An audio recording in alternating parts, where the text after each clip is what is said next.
Ia, o le mafuaanga o whaia tatou o le tuel tatou press conference lenei o uli.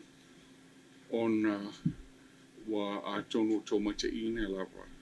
A mea wa tauna declare le tatou outbreak o le dengue fever. Ia, mantua foi la o mea whapei nei e le whengofie le calling o se outbreak. Wa whainga afia uma ia sector so le malo, whai whainga afia ai e olo asiasi mai. Ia melana sa mawhawhawalau whainga luenga i le tauna so na kōpea se vanga o mautinoa. Io lela o mautinoa, o il tatou outbreak o dengue fever tono tatou atunu'u.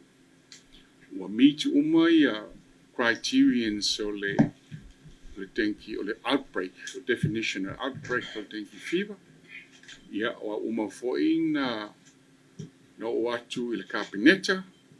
Ia le foi la o whatanga mai le kabineta. Mea e whailos whafuafuanga na Matāgaluega. E taumwhai ai e whalaititia lau whai o. Whaistatu national campaign e whalaititia lau whai o e a fia le dengue fever. Ia, ma le matauhololanga declare lo le outbreak. La lau whatanga mai le kabineta. Ia pisa ila meana o ko le tatou whono nei tanonga nei fiafi. Ia pe ofensila fia o le a foi o le dengue fever outbreaks tupu foi tonu SAMOA is temi o whanu. Ia tupu foi se tu lava so sa nu lava e ia le climate pe o SAMOA. Warm, tropical, deletim, yo atunu'u na e whai foi na mawai le dengue fever. Ia atonu la tele lava o outbreaks o dengue fever e sautu e alu ai le tele nisi a fiai ai le tele foi nisi maliwai. Ia ai e foi se outbreaks wa e nisi o maliwai.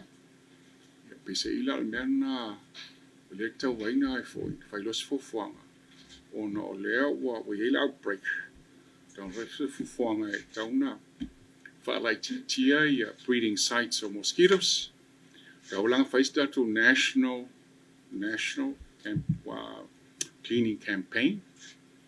Ia national cleaning campaign na tau amatakuloa le weekend nei ma le lewa yasu. Ia melana le tau sanga tuai tatou fono whaavai, komiti whaavai tū mālo, e fōi nei e, so soani mai fōi le Ngaluenga Matāgaluega. Ia tam whainga, whailong polokalame whaamau mai tū mālo, ia awaine i eini, me mwhainga tū whaia, ia namu, ia mai fōi. Whaalai titi ai lau whai o namu tōnu la tunu. Ia ole cleaning campaign la na ole mangtua foi wa tone lua masina o whatu lava tatou media la foi. Ia tatou awareness o le dengue. Wa ngamataanga amata mai le dengue. Se lua masina taluai. Ai lai titi a whainumela. Al whainumela le alo le wei nei. E o vanse frutasi cases lava o le first 2 weeks o Aperila. Ia o total la le wei nei with 216. Ia cases. E o ye nei. A te mangtua la cases ne were confirmed. A tonu ye cases e le confirming. A la iai. Te mangtua fo ye fo inisi. Lai maua le dengue fever. Ai pea whapela ko se fulu lai maua le tinga inga tele. Ia le winga la le o la tangata na le whalemai ma whaisa blood test. E le oiloa e fawla ina lai maua ye le dengue. Ia ai pese ila o cases la ne wo o whalemai o tinga ina. Ia o fight test. O whaali mai ina o lai maua le dengue fever. Le mela na e a foi. O tau ai loa la nga declare loa dengue fever te mine le outbreak. Ai tau long whaisa kufuanga tau whaifa ala i tia whainumela. Ia o le si matu activity le plan au ki ai o le fumigation. O le o atu le matu o Matāgaluega i fo le whale a onga. Fo i whale mai. I fo nei i le tula le o le northwest o polu. wa o le areas lava ia o le tele ai i le ngasngase lea. E whanga o mai whale mai whale mai ma whale aonga. Tau whai whalai tia ia fo. Ia le whautasanga mai fo isi whale whainga luenga ma e fo ni pe whainga whanga ia lako ia le whautasanga mai ia mapu i whanga lele pe whainga au pera whainga luenga e whanga namu fumicated namu ia le whai saungia iai e le whautasanga mai fo ia le Samoa victims group o ia e whanga namu na e mea whapena au nanga ngā o le saungia iai lau whainga luenga ia me la te mine o le la kau mai nei la taunga na freight mai drone vai la au vo le wa chemicals nei e le whapea o la yenga chemicals ai le la vai whanga o mai ia onga mai whalea onga ma whale mai uma mea o mai e fia whangai nam whale ki tiel nam ia pese i o tapenganga le ye nei le mtanga luenga ai o le is a multi-sector approach no winga o sectors umalawa le malo ia tato Ministry of Women's e fonge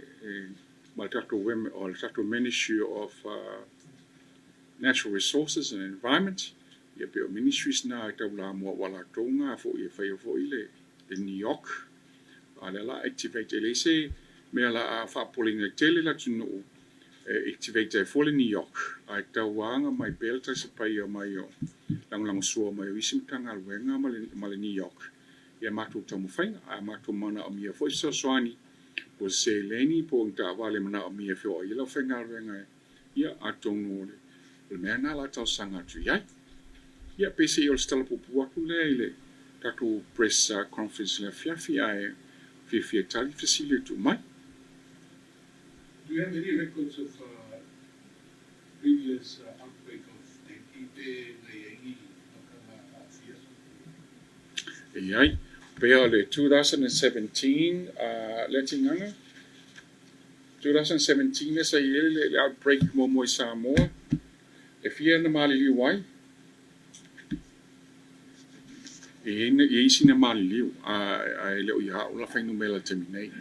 So there were deaths. There were deaths. Yeah. E ma whainga iei deaths i le outbreak.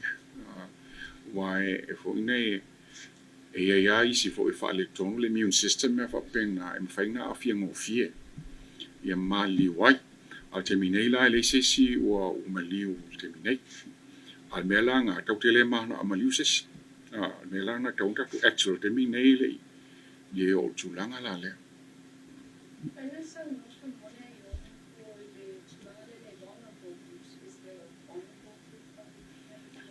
E pese i ato tele lava o e o maua le dengue Fiva o e la titi e la e o la tausanga i vanga i lalo po le onu sifu tausanga e luanga i lunga le vaenga le pele o tele mai ai la mama i leo mai dengue Fiva i terminate ai a tonu o vaenga le ma vulnerable groups so se vaenga fo i leo lai e ma le ale isi la conditions la i po le suka po le ala isi conditions la i e ma faina e fo na le vea ngofia in complications o le whamaile.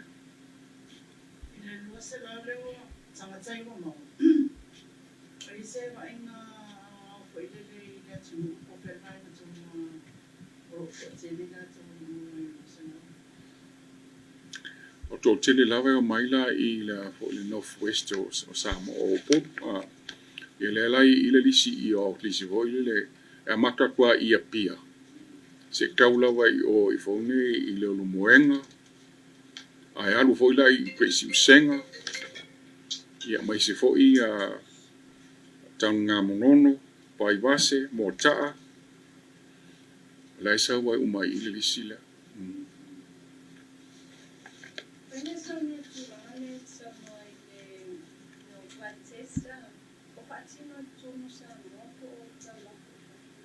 Le Fa'atonu Sili Aoao tu platesti fang fai nei.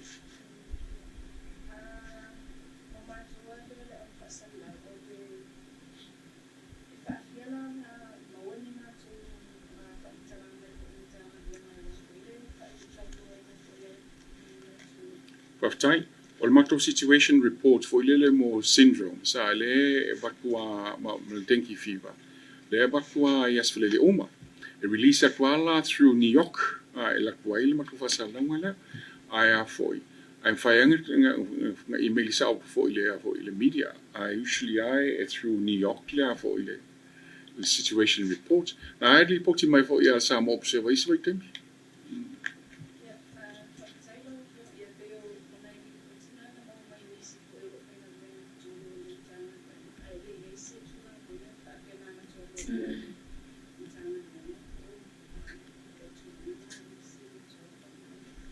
Okay, la fesiligia in New York for release atu ia situation reports ia ile media. Wa taunga release ak. Yo. What was symptoms of the dengue fever? What symptoms about the O le Fiva lava le symptom na pito i tetele. O le Fiva ia o headaches, niwa le ulu, tinga le ulu, tinga ia mata. Ia mo joint and muscle pains, tinga fo ile ia joints mo muscle. Ia mai fo le faswati ma le fia tau mafa. Ia mai fo me mo le rash. Pesa ila o symptoms na faina mo wala ngat.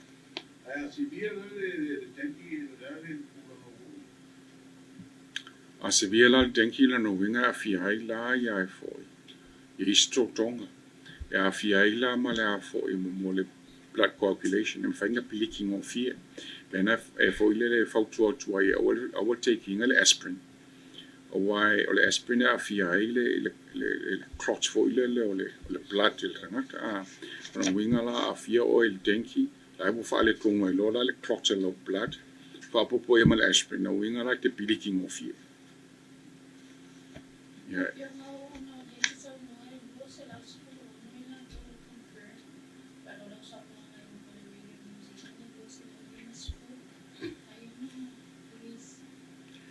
O whaftai, e sao noanga, ai fo i nei na call mai le Radio New Zealand. A la e a fo i. E isi, tukuangia la e faisi ngalwenga. A le ala wa mai ne lau whainga ngalwenga le a fo le pepa le a. Wha maunia mai e 216. A te mangua fo i. E tō tele nisi a tōno mawal dengue fever. A la e le whainga test, blood test. Nana winga la wa mate teilo iai e lope double le whainga mela le kumai lumoa. Wa fo i lengi symptoms le si vaenga alai mawal dengue. La winga la a ula le namu. Nga le namu le koe abile stangata le a fo mawailo la i le dengue fever. O le namu e solo al me le a sa fesili mai fo i la. Pe fa fela ia turisi ia fio mai Samoa la a fefenge o mai uno le a fo. O le declaration la outbreak lea. Ia i leise me whaapoleine for tourists and whaanga o mai pēr lava. Iwa mangpua fo i le whaapepepisi le dengue mai tangata le stangata. E pisi mai len pū le namu. Nana winga la au mai a tourisi fo i le mai lako repellents fo i le. Whanga e lako lima ma awane o i mea pong sa mea whapeng na. Ia tongu e le huina se namu. Ai a fo i. Ai o mai pēr. Mana o mia tu isi tato atunu'u. So are you going to revise our travel advisory because of the outbreak? Urging you to bring Mana e manatu, ia. E sao e tauna revise lea po i the travel guidelines. Include ai la o mai la ku sprays. E fo ni o wani mai se sine. Wai.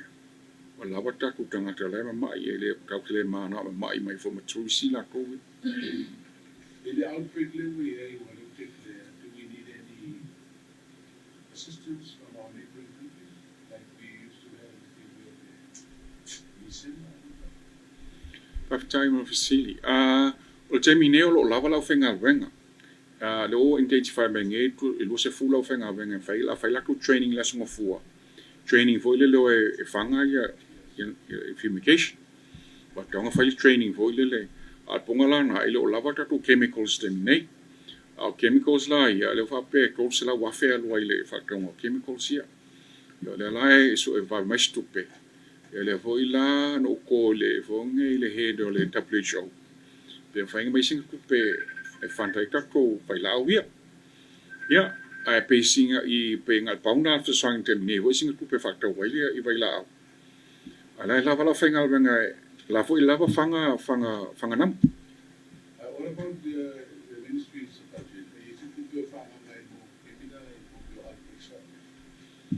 of time of Sili, ele mekta all spa, for ele below the line, for ele pays emergency fund.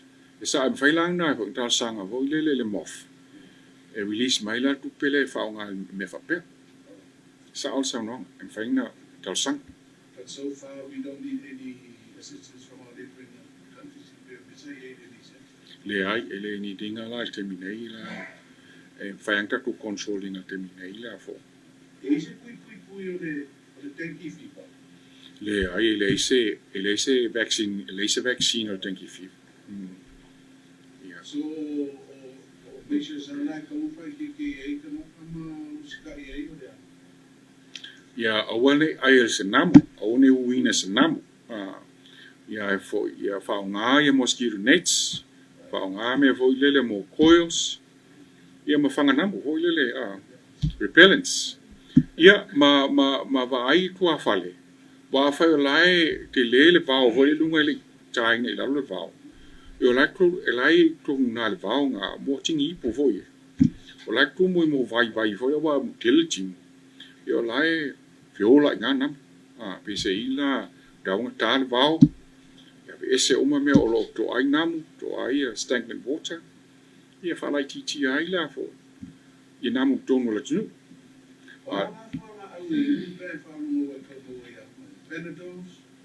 Benadryl for fever. Ia matau fo ina mali mai fan mai ia fo e siaki. Fai lo blood test pe ma wo ile dengue fever. Fai la tinga ina I ta fioi.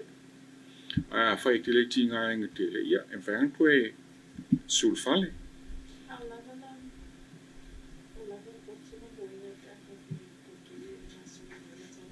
Faftai.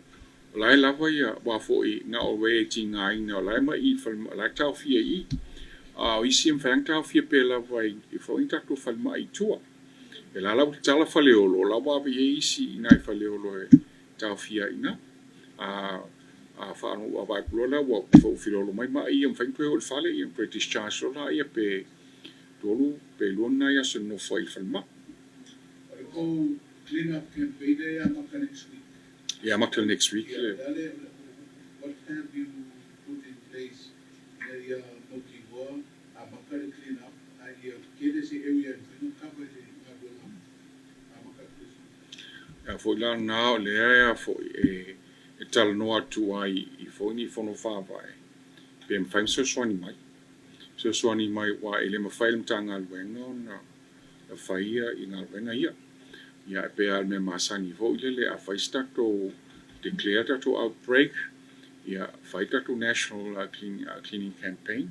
Lang winga lai se swani mai fo ia tato tu malo time fai pule. Ya fa pena fo ma committee tina. Ya aya fo al ministry level la women say la tunga coordinating umala ya bena le tato multi sector approach. Ya mai fo mai se fo ia o whenga wenga ma whaina fo MNRE fo imsa swani mai tako ngā wenga ia. Ai e le ma whain whai to te sia e le tanga wenga Soifua Mālōlōina ia le clean up.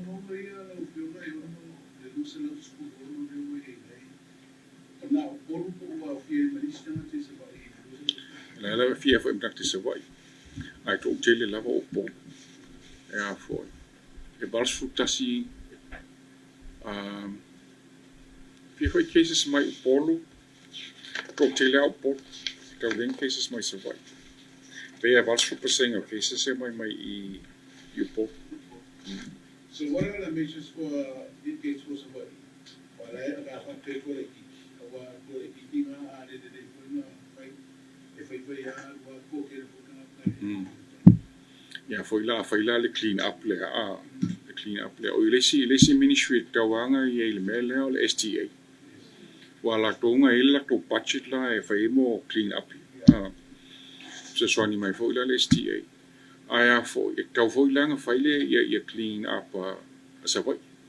La to clean up campaigns.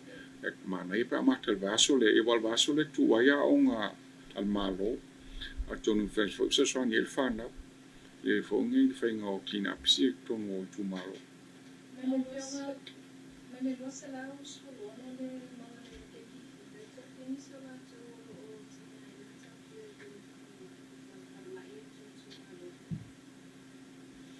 Ele to tele la termine, to tele awa o mang discharge to o le fale. Ai ele to tele o tau fia termine. Is the capacity of the ministry if our local is great to all the schools and all the vulnerable,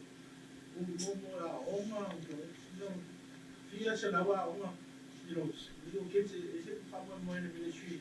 If I'm it's great. Yeah, for time. If you want to make an effective national campaign, it has to include everyone, not just the rural areas, not just the town area. Pe se ia le target ia le town area ma le afo ma le northwest le ono to tele cases ia mai le area le menga le fa pe target mo groups. I say vai po fa numela well as fele mai gather mai ia for the statistics mai for that rural health facilities ma fa mai for nei loile na le fa you cases yo le fa pe effective that campaign la halu Tangu aku lesi lua vai asa wa halu lalo fai numela. O le atau sia talo tulaga lina. Ai fa pe e vai atua la lua ilunga fai numela. Ile no winga la tawang continue pe lava ile effort le. No winga la ek taurona extender no la fo ile fumigation. Me le fumigation mo chemicals fo ia. E pipi ile wolo ia fo ia le chemical. No winga e pepe ai namu pe ile wolo. Ya o namu nei, o namu ia, e fia no fo me no foi tangata. Ya no winga la e tawanga spray mele, e no foi tangata.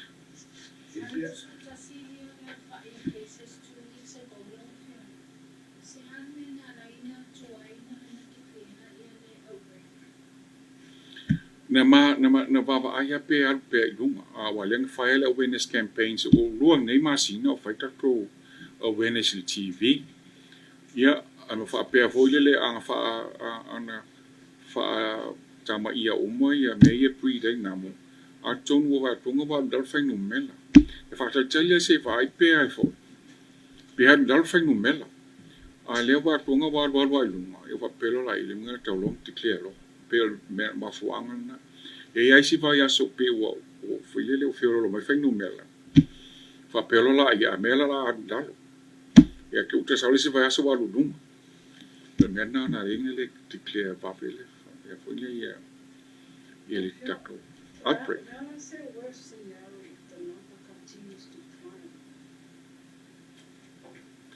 Well, fonge a fa pe fonge a fa effective tactical campaign le fai. Ele tonga lunga fai numela. But a fa pe le worst case scenario ele abdal fai numela. Il no winga la. Tau foi langa double le fonge le fumigation program. Lo winga la tau kel telingi fanga ona mo e fa nga. Ia mai foi. Ia no winga la e tau lang fanga si singa vo ile leo. O tu malo o ma po engage mai fo ile tato tamu fanga le clean up le avo. Fa kama ia me lo ye nam.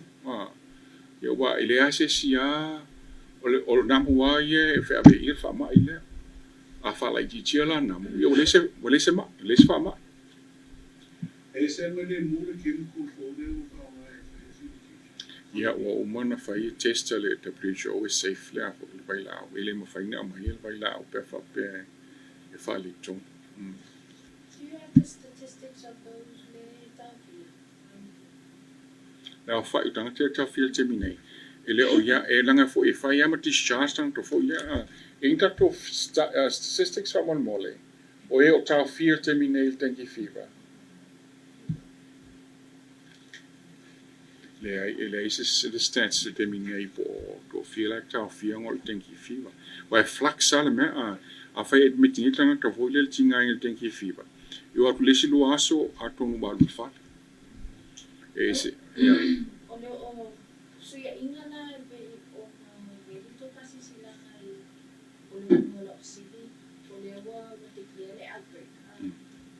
tetele le ngā sui e ingo muli whamai whaitu ngā muli I le ue ngā whare. Yeah. Sui e inga ngā lewa mai tāua tō whapea na o tūpui ane sui aina fufui nei whatino I le ue. Au whare. A le alawa saule outbreak e le o mawhai ko nā ona tau tieni mai.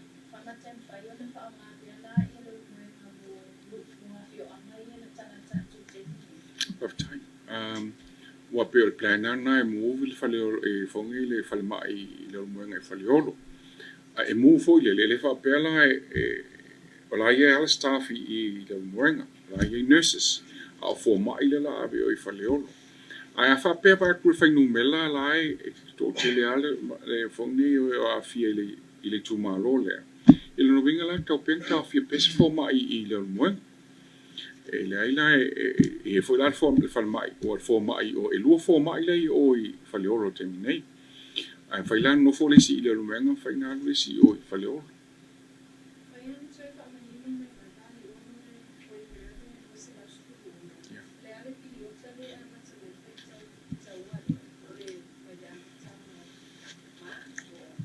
Le ai o le amaka mai a November 2023 to 14 April 2024.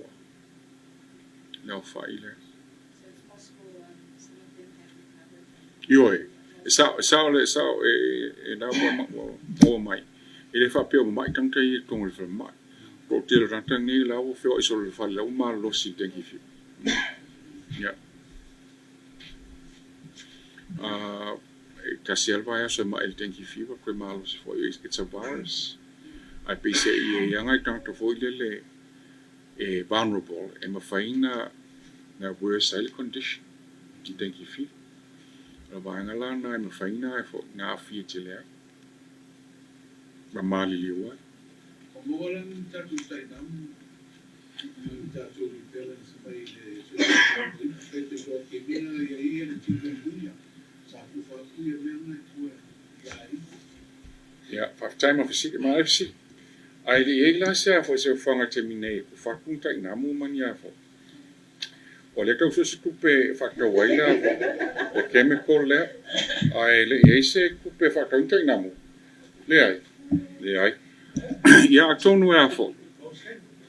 Atonu a tele ia o ku fa ku tai na. A pa fa e ya lupe lunga fa nu mela fa pe mai te pli show a me o tau longa o se fanga fa pe. Ku fa ku lo me fa. So since from November till now, it was in school on. Yeah. Thank For nge valsu tasilen confirmed for the first 2 weeks of April alone.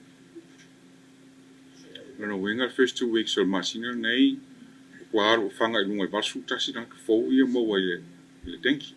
Is that number still the same this week? Leila o fo ma losis.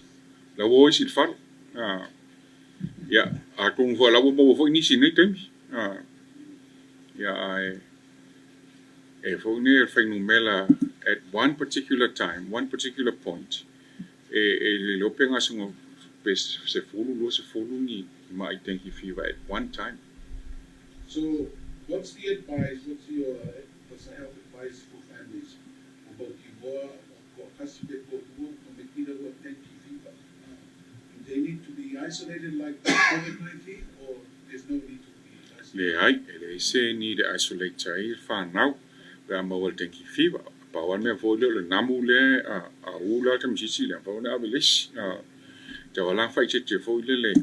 Ya wala ko wo sisi la ngi zena. Wa. Fo ngai fa mo yi ta namu.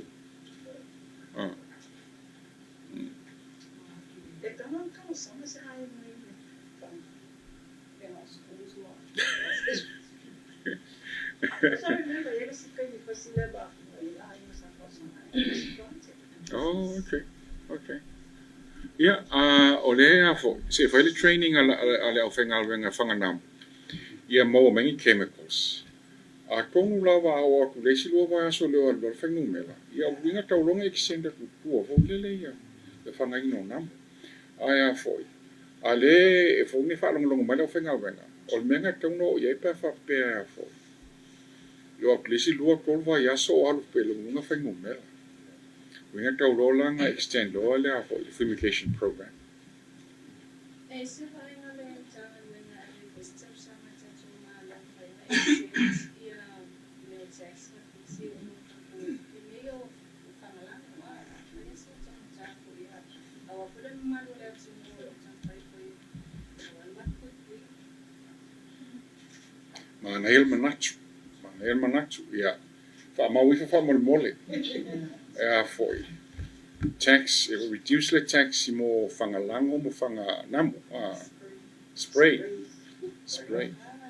tau mo tin mala fo ya okay wale le a tungu fo to polokalame o la foi la o fo isina natu le e o lo wa ia ta to tax communication and the afioga happy sin so tau